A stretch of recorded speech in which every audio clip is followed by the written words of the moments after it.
क्या आपको वो छोटी सी प्यारी सी एक स्माइल करती हुई गाड़ी याद है, जिसे देख के आप अपने आप को पीछे मुड़ने से रोक ही नहीं पाते थे? जिसको बनाया गया था तो लोगों के लिए, लेकिन लोगों ने ही उसको बंद करवा दिया। और मैं बात कर रहा हूँ टाटा नैनो के बारे में। रतन टाटा जी, जो कि आज तो इस दुनिया के अंदर नहीं रहे, उन्होंने एक सपना देखा था कि वो एक ऐसी गाड़ी बनाएंगे जो कि बाइक के प्राइस में मिल जाया करेगी, 1 लाख रुपए के अंदर। यानी कि एक आईफोन के प्राइस के अंदर एक गाड़ी बनाने का सपना देखा था, और फिर उन्होंने इस सपने को पूरा किया भी।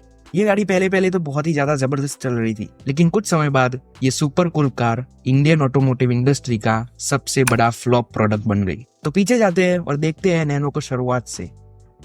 टाटा नैनो को आप में से हर किसी ने देखा होगा, और आप लोगों को पता ही होगा कि इस गाड़ी का आइडिया सर रतन टाटा जी को तब आया था जब उन्होंने बारिश के अंदर एक स्कूटर के ऊपर 4 लोगों की फैमिली को जाते हुए देखा था। और तब उनको ये देख के बहुत ही ज्यादा दुख हुआ। उन्होंने सोचा था कि ये तो बहुत ही ज्यादा रिस्की है, अगर कोई एक्सीडेंट हो गया तो बाइक कार के जितना सेफ भी नहीं होता है। फिर उन्होंने दिमाग लगाना शुरू किया कि लोग बाइक खरीदते ही इस वजह से है क्योंकि वो कार से बहुत ही ज्यादा सस्ता होता है। और इंडिया के अंदर आप लोगों को पता ही है कि बाइक खरीदने वाले ज्यादा है गाड़ी खरीदने वालों से, और इंडिया की ज्यादातर पॉपुलेशन मिडिल क्लास के अंदर ही आती है, जो कि कार इतनी जल्दी अफोर्ड नहीं कर सकती। तब उनको ख्याल आया कि क्या होगा अगर हम बाइक के प्राइस के अंदर ये गाड़ी को लॉन्च करें। रतन टाटा जी ने इसके ऊपर बहुत ही ज्यादा सोचा, और फिर फाइनली उन्होंने ये डिसाइड किया कि वो 1 लाख रुपए के अंदर गाड़ी बनाएंगे, और जो बाइक और कार के बीच में डिफरेंस है प्राइस का, उसको खत्म कर देंगे। इसके बाद 2003 में ये वादा भी कर दिया कि वो बहुत जल्द एक 1 लाख रुपए के अंदर आने वाली गाड़ी को लॉन्च करने वाले हैं। आज की महंगाई के ऊपर तो 1 लाख रुपए के अंदर पेट्रोल की टंकी फुल नहीं होती है, जबकि ये उस प्राइस के अंदर एक गाड़ी बनाने की सोच रहे थे। फिर जब ये अनाउंसमेंट हुई कि टाटा 1 लाख रुपए के अंदर गाड़ी लॉन्च करने वाले हैं, तो पूरी दुनिया के अंदर इसकी हाइप बहुत ही ज्यादा बढ़ गई थी। लेकिन बोलने से तो कुछ नहीं होने वाला था, क्योंकि 1 लाख रुपए के अंदर गाड़ी बनाना कोई मजाक नहीं होता है। टाटा के इंजीनियर्स का पूरा दिमाग घिस गया था नैनो को बनाते बनाते, क्योंकि गाड़ी डेवलप करने का जो बजट उनको दिया गया था उसके अंदर गाड़ी बनाना बहुत बहुत बहुत ही ज्यादा मुश्किल काम होता है। ऊपर से कंपनी की मार्केटिंग टीम और कुछ प्रोफेशनल्स ने भी ये कह दिया था कि ये पॉसिबल है कैसे कि आप एक गाड़ी बनाएंगे, वो भी इतने कम प्राइस के अंदर, जितने में एक बाइक अच्छे से नहीं बन पाती है। फिर प्रॉफिट कैसे बनेगा, प्रॉफिट छोड़िए गाड़ी कैसे बनेगी। तो ये बहुत सारे सवाल थे नैनो को बनाने से पहले पूरे टाटा ग्रुप के अंदर। लेकिन इतनी सारी प्रॉब्लम्स होने के बावजूद भी रतन टाटा जी ने तो मन बना लिया था कि गाड़ी इतने में ही बनेगी। ये सब होने के बाद गाड़ी के ऊपर तो काम शुरू हो गया था, और काफी कुछ करने के बाद, काफी मशक्कत करने के बाद जनवरी 2008 के ऑटो एक्सपो के अंदर इसको पहली बार बताया जाता है, और इसका नाम रखा जाता है टाटा नैनो। इसकी डिजाइन बताई जा रही है कि ये कैसी रहेगी, इसको कैसे अफोर्डेबल बनाया जाएगा, और उस वक्त के हिसाब से लोग इसको देख के खुश भी थे। जो टाटा ने कहा था कि बाइक के प्राइस को और गाड़ी के प्राइस को खत्म कर देंगे, वो उन्होंने करके दिखाया था। और कुछ लोग तो अभी भी शौक थे कि ये 1 लाख रुपए के अंदर आएगी भी या फिर नहीं। डिजाइन की बात करें तो उस वक्त इसकी डिजाइन बहुत ही ज्यादा छोटी थी, लेकिन इतनी भी छोटी नहीं थी कि आपको एक 4 व्हीलर वाली मजा ना आए। लेकिन इसके अंदर स्पेस अच्छा खासा था। ये गाड़ी दिखने में बहुत ही ज्यादा ऊंची थी और टॉल बॉय बॉडी शेप की थी। आखिर में काफी ज्यादा इंतजार करने के बाद अनाउंसमेंट के 6 साल बाद 23 मार्च 2009 को दुनिया की सबसे सस्ती गाड़ी टाटा नैनो को लॉन्च किया जाता है। और नैनो उस वक्त सिर्फ इंडिया की ही नहीं बल्कि पूरी दुनिया में सबसे अफोर्डेबल कार थी, और साथ ही ये इंडिया की सबसे छोटी कार भी थी। इसकी लंबाई मात्र 3164 मिलीमीटर की ही थी। जब इस गाड़ी को लॉन्च किया गया था तब पूरी दुनिया के अंदर इसकी हाइप बढ़ गई थी। जब इस गाड़ी को लॉन्च किया गया था तब पूरी दुनिया के अंदर इसकी बातचीत शुरू हो गई थी, और हर जगह पे सिर्फ नैनो का ही नाम लिया जा रहा था। रतन टाटा जी ने अपने इस वादे को पूरा किया था, और रियलिटी में उन्होंने अपने इस ड्रीम प्रोजेक्ट को सच करके भी बताया था। नैनो को जब लॉन्च किया गया था तब उस वक्त इसका प्राइस लगभग एक शोरूम 1 लाख रुपए का ही था। कुछ लोगों को तो विश्वास ही नहीं हो रहा था कि ये गाड़ी इतने अफोर्डेबल प्राइस के अंदर बन कैसे गई। इस गाड़ी की डिलीवरी जुलाई 2009 से शुरू कर दी गई। आप सोच सकते हैं कि इसकी डिमांड इतनी ज्यादा थी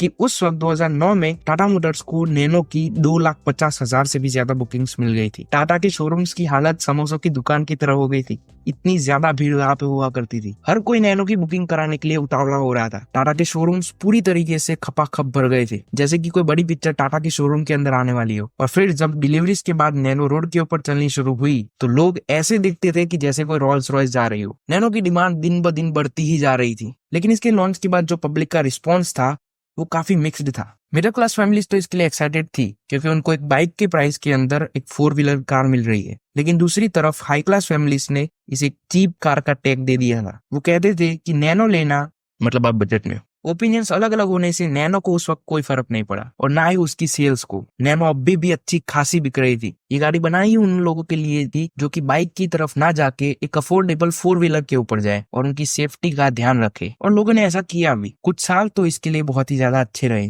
अब हर कहानी की जैसे नैनो की कहानी के अंदर भी एक ट्विस्ट आता है, और वो भी बहुत बड़ा ट्विस्ट। कुछ समय बाद इस गाड़ी के अंदर कुछ दिक्कतें आना शुरू हो गई थी, जिसे मीडिया और पब्लिक ने बहुत ही ज्यादा बढ़ा चढ़ा के दिखाया, जिसमें इसके इंजन इशू ज्यादा मेन थे। इसके अंदर 2 सिलेंडर वाला इंजन लगाया गया था, और वो आगे की ओर ना होकर पीछे की ओर लगाया गया था। और फिर इसका लोगों ने मजाक भी उड़ाया कि देखो यार, कैसी रिक्शा के जैसा इंजन लगाया हुआ है पीछे। अरे यार, ऐसा भी तो बोल सकते हैं ना कि सुपर कार और फरारी के जैसे इसके अंदर पीछे इंजन लगाया गया है। लेकिन नहीं, हम बदनामी करेंगे।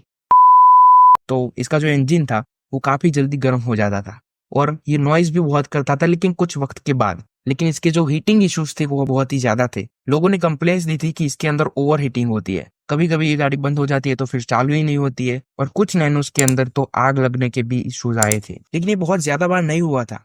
अब लाखों गाड़ियां बिकेगी तो उसके अंदर से एक आध दो के अंदर ऐसे इंसिडेंट्स हुए थे, लेकिन मीडिया ने इसको बहुत ही ज्यादा घटिया तरीके से रिप्रेजेंट किया था। उन्होंने कहा था कि इस गाड़ी को सस्ता बनाते बनाते उन्होंने इसके अंदर क्वालिटी भी सस्ती कर दिया है, जबकि ऐसा नहीं था। टाटा ने इसके पीछे बहुत ही ज्यादा काम किया था, और वो जितना बेस्ट कर सकते थे उन्होंने उतना बेस्ट किया था। नैनो को 1 लाख रुपए के अंदर बनाया गया था, तो जाहिर सी बात है इसकी प्राइस को कंट्रोल करने के लिए कहीं ना कहीं तो कॉस्ट कटिंग करनी ही पड़ेगी, क्योंकि इतने अफोर्डेबल प्राइस के अंदर एक आपको गाड़ी मिल रही है, वही बहुत बड़ी चीज है। जब नैनो डेवलपिंग फेज के अंदर थी तब रतन टाटा जी ने प्रोडक्शन टीम को कहा था, भले ही हम इतनी अफोर्डेबल कार बना रहे हैं लेकिन सेफ्टी के अंदर कोई कॉम्प्रोमाइज नहीं होना चाहिए। कॉस्ट कटिंग के लिए इस गाड़ी का साइज काफी छोटा रखा गया था, साथ ही साथ इसके अंदर एक ही वाइपर दिया गया था। गाड़ी की सीट्स भी सिंपल और मिनिमलिस्टिक ही थी, और इसके अंदर सिर्फ काम के ही फीचर्स आया करते थे, कुछ एक्स्ट्रा ऑर्डिनरी नहीं मिला करता था। अब भाई 1 लाख रुपए के अंदर गाड़ी मिल रही है, वही बहुत बड़ी बात है। अब 1 लाख रुपए के अंदर कोई मर्सिडीज BMW थोड़ी बेच रहे हैं जो आपको सब कुछ चाहिए। हाँ, इसके अंदर कुछ दिक्कतें थी, और वो हर गाड़ी के अंदर होती है, लेकिन इसको ऐसे बताया गया कि जानबूझ के इसके अंदर दिक्कतें दी जा रही है। नैनो के केस में इन सभी दिक्कतों की जड़ उसकी अफोर्डेबल प्राइस को बताया जा रहा था, और ये सब होने के बाद most affordable car in the world का टैग एक चीपेस्ट कार के टैग में बदल गया, और फिर लोगों ने इस कार को नकार दिया, ये समझ के कि ये चीप है, इसका मतलब इसकी क्वालिटी भी खराब है, जबकि ऐसा नहीं था। तब टाटा मोटर्स ने इसको इंप्रूव करने के लिए नैनो के कुछ प्रीमियम मॉडल्स भी निकाले, जैसे कि नैनो ट्विस्ट और नैनो जेन एक्स। इन मॉडल्स के अंदर कुछ चेंजेस किए गए थे इसकी डिजाइन के अंदर और इंजन के अंदर। इनके अंदर कुछ फीचर्स भी एक्स्ट्रा दे दिए लोगों को अट्रैक्ट करने के लिए। आगे जाके इसके अंदर ऑटोमेटिक का भी ऑप्शन दिया गया, लेकिन इतना सब करने के बाद भी नैनो की सेल्स में कोई भी इजाफा देखने को नहीं मिला, और अब नैनो 1 लाख रुपए में मिलती भी नहीं थी। इसका प्राइस उस वक्त 2 से 2.5 लाख तक चला गया था। अब जाहिर सी बात है कि प्राइस के अंदर बढ़ोतरी तो होगी, क्योंकि फीचर्स भी दे दिए है, इसके अंदर कुछ चेंजेस भी किए हैं, और वक्त के साथ हर चीज की प्राइस तो बढ़ती ही है। लोग अगर गाड़ी खरीदने की सोचते तो वो नैनो के बारे में सोचते भी नहीं थे,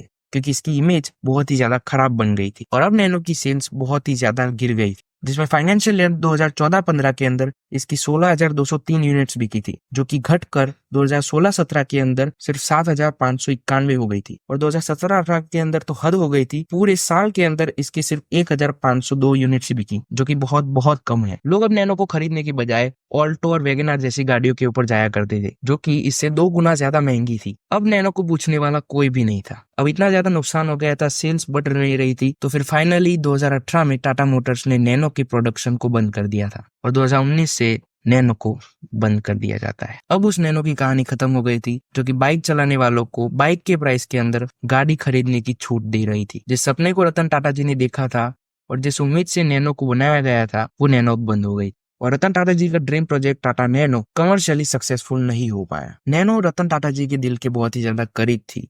भले ही ये कार कमर्शियली सक्सेसफुल नहीं हो पाई, लेकिन कुछ लोग आज भी इसके जबरा फैन है, और कुछ लोगों के लिए आज भी एक इमोशन है। पर्सनली अगर मेरी बात करूं तो जब मैं इस गाड़ी की स्क्रिप्ट लिख रहा था और जब रिसर्च कर रहा था, तब मुझे भी दुख हुआ कि इतने अच्छे प्रोजेक्ट को लोगों की बातों के चलते बंद करना पड़ा। साथ ही साथ ये भी सोच रहा था कि अगर मुझे इतना बुरा लग रहा है तो जिनका ये ड्रीम प्रोजेक्ट था उनको कितना ज्यादा बुरा लगा होगा जब ये सक्सेसफुल नहीं हो पाई। वैसे आप बताना कि आप लोगों का क्या सोचना है इसके बारे में। अगर वीडियो पसंद आया हो तो सब्सक्राइब का बटन दबा के जाना।